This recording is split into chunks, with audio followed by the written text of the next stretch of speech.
नीतीश जी, अगला जो मुद्दा जिसकी चर्चा लगातार होती है उस पर अब आते हैं, वो ये अभी मुद्दा बचा ही हुआ है आपका।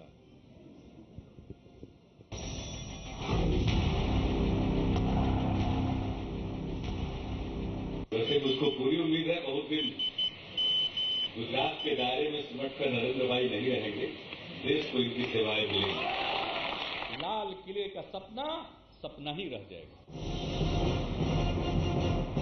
ये रिश्ता क्या कहलाता है? कभी मोदी अच्छे थे और आज मोदी खराब हैं। कभी आप मोदी से ऐसे मिलते थे, मंच पर हाथों में हाथ डाले दिखते थे, बैठकों में एक दूसरे से हंसते हुए मिलते थे।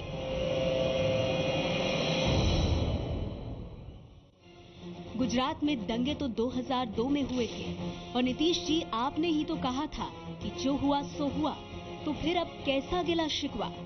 राजनीति करने वालों को कोई फायदा नहीं मिलेगा, क्योंकि लोकसभा के चुनाव में ये गुजरात दंगे की हाड़ी चढ़ चुकी है और काट की हाड़ी दोबारा आग पर नहीं चढ़ती। गुजरात में जो कुछ भी हुआ इसको कभी भुलाया नहीं जा सकता है और इसकी कोई माफी कभी नहीं मिल सकती। कभी मोदी भी नीतीश की तारीफ करते थे, उन्हें अपना हमदर्द कहते थे, लेकिन दुश्मनी की दीवार खड़ी हुई तो मोदी भी बदल गए हैं।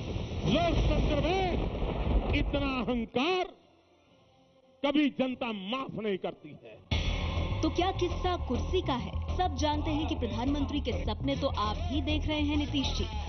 हम कोई बुरे हैं क्या? यहाँ तो संसद का भी तजुर्बा है, राज्य का भी तजुर्बा है, काम करने का तजुर्बा है। ये जिनका घोषणा हुआ है ना, वो सब कोई नहीं बनने वाले। बनेगा वही जिसका घोषणा नहीं हुआ। तो क्या असली दर्द यही है? मोदी को बीजेपी ने आगे किया तो आपने रिश्ता तोड़ लिया और वजह बताई 12 साल पुराने दंगों को, उन दंगों को जिनके 11 साल बाद तक आप सत्ता में बीजेपी के साथ मलाई खाते रहे। और अब एन चुनाव से पहले आप अलग और बीजेपी अलग, लेकिन लोग तो पूछ ही रहे हैं कि मोदी और नीतीश का ये रिश्ता क्या कहलाता है?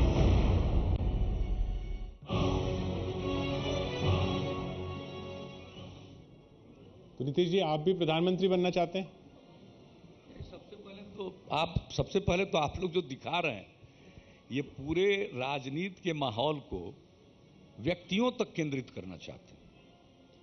और हम लोगों का जो निर्णय है, जिसका हमने बार बार आपको उल्लेख किया कि देखिए यह देश विविधताओं से भरा हुआ है, सबके मन में भरोसा और विश्वास होना चाहिए, सबसे बड़ी बात वो है।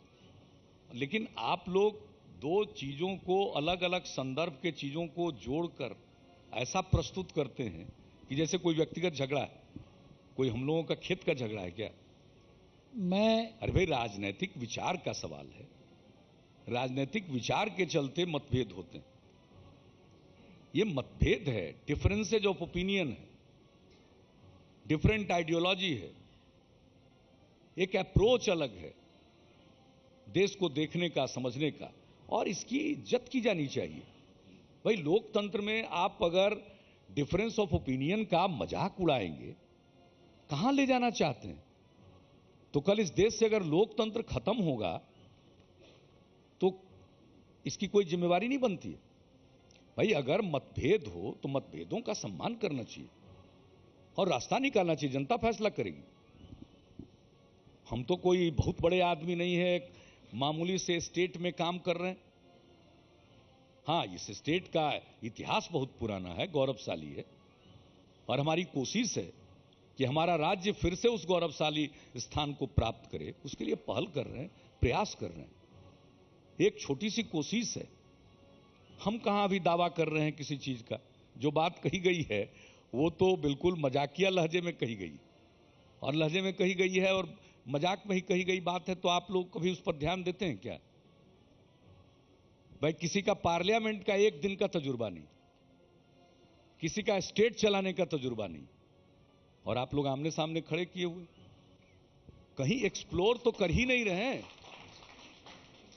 पूरा बहस अगर व्यक्तियों पर भी चलाना है तो एक्सप्लोर तो करिए, कुछ आपकी भी जिम्मेवारी है। लेकिन हाँ भाई, यहां तो है कि जिसकी ताकत उसका जोर चलता है।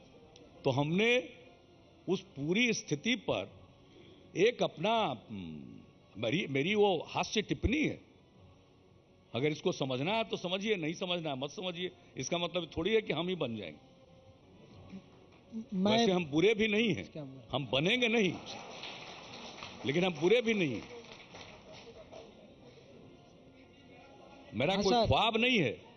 एक मेरा प्रश्न है, तालियों में ये बात गौन हो गई, कोई मेरा ख्वाब नहीं है सर। ख्वाब अगर है तो हम देखना चाहते हैं कि हमारा जो बिहार है वो फिर से अपने गौरव के स्थान को प्राप्त करे, और जिस दिन बिहार गौरव के स्थान को प्राप्त करेगा उस दिन ये मुल्क भी बहुत मजबूत होकर उभरेगा।